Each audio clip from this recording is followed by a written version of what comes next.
Assalamualaikum warahmatullahi wabarakatuh. Ahbati fillah, alhamdulillah kita ini sudah sampai daerah apa namanya Pak Dres?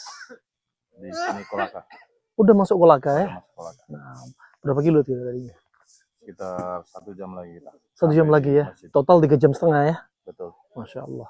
Mobil 4 jam. Nah, BTW kita ini naik motor, kadang perlu fiqhul waqi'. Fikih kita naik motor sekaligus ambil dari pelajaran hidup kita. Klakson itu sebagai komunikasi sebenarnya, ya nggak? Kita kadang lewat tikungan putus, nggak tahu di sana ada orang, nggak perlu diklakson nggak? Betul. Perlu diklakson.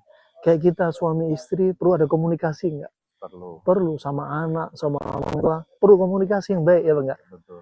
Nah, dan komunikasi kalau nggak dibangun baik, seperti motor, tiba-tiba nggak ada saling bel, tiba-tiba nggak ada warning, naudzubillah bisa tabrakan. Sama laki-laki kadang suami istri nggak ada komunikasi, tahu-tahu ada masalah, meledak, pecah. Komunikasi juga perlu dibangun yang baik, imma diklakson ketika butuh, tapi jangan banyakkan klakson. Tetet, tetet, tetet. Apabila kayak kita nggak layak pakai sirine, hidupin sirine terus. Betul. Ini nggak ada, ini ganggu orang kan ya. Iya.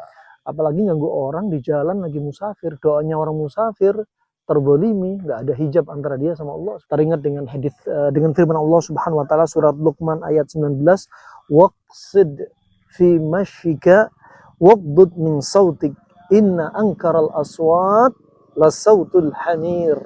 Ini kita jadiin pelajaran nih firman Allah. Jadi kita kalau jalan itu waqsid fi masyik, tawadhu. Jangan kalau jalan kita jangan buru-buru, juga jangan sombong. Wala tastakbir wala tasta'jil. Kata Imam Tabari dalam tafsirnya.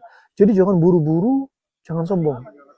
Kalau jalan ya tahu, sama kalau kita naik motor juga gitu. Nggak perlu kita petentang-tenteng. Apapun motornya ya.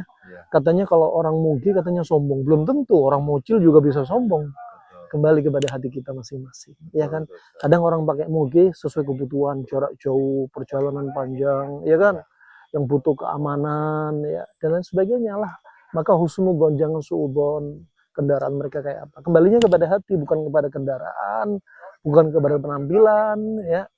Dan kita nggak diperintah oleh Allah dan Rasulnya untuk membelah hati seseorang. Intinya naik motor waqsid, santai aja, nggak perlu buru-buru, nggak perlu kebut-kebutan, nggak perlu sombong-sombongan ya. Kemudian apa, termasuk suara itu direndahin.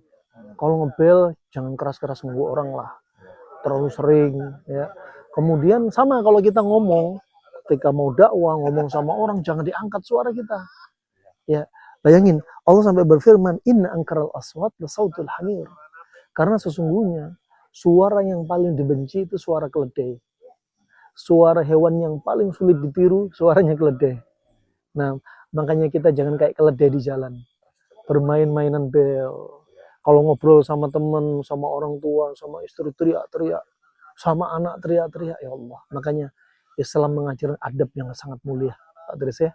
Insya Allah gitu semua, Masya Allah ini penuh kenangan banget nih ya. Indahnya perjalanan ya Pak Dres ya. Masya Allah, Masya Allah. Assalamualaikum warahmatullahi wabarakatuh.